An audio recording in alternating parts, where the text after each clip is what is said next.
로마서 12장은 성도의 신앙생활 전반에 관해서 가르치는 말씀입니다. 이 말씀을 좀 나누어 보면 1절에서 13절까지는 예배를 중심으로 해서 성도들이 교회 안에서 어떻게 생활해야 되는가를 가르치고 있고, 또 14절부터 21절은 대적자들에 대해서 어떤 태도를 취해야 될 것인가를 가르치는 말씀입니다. 오늘은 이 중에서 14절에서 21절 말씀을 살펴보려고 합니다. 이 편지는 바울이 로마 교회에 보낸 편지입니다. 그런데 그 당시에 로마 교회를 비롯해서 그 시대 대부분의 교회들은 일정한 수준의 박해들을 다 받고 있었습니다. 그런 박해자들은 교회와 성도들의 입장에서 본다면 대적자요 원수들이었습니다. 원수와 대적자들에 대한 일반적인 태도는 복수를 하는 겁니다. 하지만 사도는 본문에서 복수 대신 원수에 대한 사랑을 우리에게 가르쳐 주고 있습니다. 이 가르침은 사도 바울에게서 나온 것이 아니라 이미 예수님께서 산상수훈이나 또 다른 여러 가르침에서 이미 우리에게 말씀하셨던 것들을 여기서 사도가 정리한 것이라고 그렇게 볼 수가 있습니다. 원수와 대적자들에 대한 사도의 핵심적인 가르침은 선으로 악을 이기라는 말씀입니다. 선으로 악을 이긴다는 것은 악한 사람들 때문에 그리스도 안에서 우리에게 주신 그 선함을 잃어버리지 말라는 그런 뜻입니다. 그리스도께서는 성령을 통해 우리에게 새로운 것을 주셨습니다. 이것이 12장 2절에 잘 나타나 있습니다. 그런데 악인들의 악함에 대해서 분노하고 그들에 대해서 복수하려는 그런 마음을 품게 되면 성령께서 주신 그 새로움이 묻혀버리게 됩니다.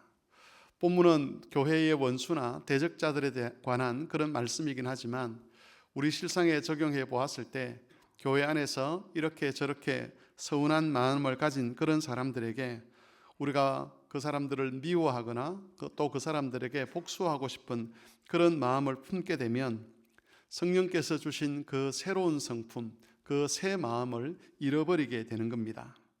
그렇게 주님이 주신 그 새로운 마음, 그 선함이 묻혀버리지 않기 위해서는 선으로 악을 이겨야만 합니다. 사도는 본문에서 선으로 악을 이기는 여러 가지 내용을 다루고 있는데 오늘 새벽에는 4가지 정도만 살펴보려고 합니다. 먼저 14절에 보시면 박해하는 자를 축복하라라고 말씀하고 있습니다. 사도가 말하는 축복은 기도 중에 그 사람에게 복음이 임하기를 간구하라는 뜻으로 해석할 수가 있습니다. 이방 종교에서는 원수들을 저주하는 기도가 있습니다. 그러나 그리스도께서는 원수들을 향해서 저주하는 것을 금지하셨습니다. 누군가를 위해서 복을 구하는 기도를 하면 그 사람에 대한 분노나 미움을 유지해가는 것이 어렵습니다. 그래서 그리스도께서는 저주하지 아니하고 오히려 복을 구하는 기도를 하게 하신 것입니다. 만일 우리가 복을 구하는 기도를 하지 않는다면 우리 속에서 분노와 미움이 더 커져갈 수밖에 없는 것입니다. 두 번째로 17절에서 아무에게도 악으로 악을 갚지 말라라고 명령하고 있습니다. 이 말씀에 담긴 핵심적인 내용은 대적자들, 원수들을 용서하라는 겁니다. 교회와 성도들에게 큰 피해를 주고 또 교회와 성도들을 위기에 직면하도록 만든 그 사람을 용서하라라고 말씀하고 있습니다. 모든 사람에게는 자신에게 피해를 준 자를 향해서 복수하고 싶은 마음이 있습니다. 그러나 받은 만큼 대갚아 주던 것이든 아니면 소심한 복수가 되었던 복수는 그리스도께서 가르친 삶이 아닙니다. 선으로 악을 이기기 위해서는 복수 대신 용서를 선택해야만 합니다. 물론 어떤 경우에는 그 상대방의 잘못을 지적해야 하기도 하고 때로는 교회에 고발하거나 또는 세상 법정에 고발하거나 징계해야 되는 그런 경우들이 있긴 하지만 그런 것들이 복수라는 관점에서 이루어지도록 해서는 안 된다는 것입니다. 세 번째로는 18절에 있는 대로 할 수 있는 대로 모든 사람들과 더불어 화목하라라고 명령합니다. 용서와 화목은 같은 말처럼 들리지만 그러나 각각 강조되는 의미들이 다릅니다. 화목은 용서를 지켜가는 힘이라고 할 수가 있습니다.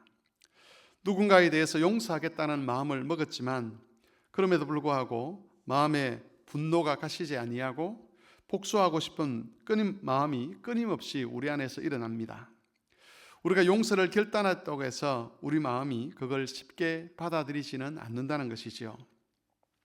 앞에서 말씀드린 것처럼 모든 사람에게는 복수하고 싶은 강렬한 욕망이 있습니다. 그런 욕망을 이기고 용서를 지켜가기 위해서 필요한 것이 상대방과 화목하는 겁니다. 화목을 이루기 위해서 노력하는 만큼 용서하는 마음도 지켜갈 수가 있는 것입니다. 네 번째로 20절에서 내 원수가 줄이거든 먹이고 목마르거든 마시게 하라라고 명령합니다. 기회가 있거든 원수들의 필요를 채우라는 것이죠. 교회와 성도들의 삶에 위해를 가한 그런 사람이라 할지라도 그들을 불쌍히 여기고 도와주라라고 말씀하고 있습니다. 네 가지로 말씀을 정리를 했지만 이것 외에도 우리가 살펴볼 많은 내용들이 본문에는 있습니다. 중요한 것은 우리가 이런 말씀들을 순종하는 것을 통해서 우리 영혼을 지켜갈 수 있다는 것이지요. 마귀는 우리가 받은 생명과 고귀한 삶을 파괴시키기 위해서 항상 유혹과 도전의 손길을 뻗칩니다. 대적자들과 원수들이 직접적인 위해를 가하도록 하는 것도 또 박해를 가하게 하는 것도 그런 유혹과 도전 중에 하나일 수 있습니다. 그런데 그것보다 훨씬 더 교묘하고 또 우리가 알아차리기 어려운 것이 대적자들과 원수들로부터 피해를 입고 난 그 이후에 우리로 하여금 악으로 악을 갚게 만드는 이 일입니다. 마귀가 우리에게 도전할 때에 원수들을 통해서 우리의 삶에 위해를 가하고 우리로 하여금 피해를 입게 만들어서 시험에 들게 하는 것도 마귀의 유혹과 도전이지만 훨씬 더 교묘한 것은 그런 피해를 입고 난 다음에 선으로 악을 이기는 것이 아니라 악으로 악을 갚게 만드는 것, 그게 마귀가 진짜 우리에게 뻗치는 유혹의 손길이라는 것이죠. 우리가 악으로 악을 갚게 되면 주님이 주신 선한 것을 다 잃어버리게 됩니다. 그리스도인의 모양은 하고 있지만 그리스도인에게 주신 권세나 능력은 아무것도 유지해 갈 수가 없다는 겁니다. 그래서 성도는 선으로 악을 이기며 살아야 합니다. 그것이 상대방을 위해서일 뿐만 아니라 자신의 영혼을 지키고 주님이 주신 선한 것을 지켜가기 위해서 꼭 필요한 예수 그리스도를 본받는 삶인 것입니다. 그러므로 오늘도 우리에게 악을 행한 자가 있다면 그 악을 행한 자에게 선으로 악을 이겨서 주님이 주신 선하고 아름다운 것들을 잘 지켜가는 삶을 유지해가는 그런 모든 성도들이 되시기를 바랍니다.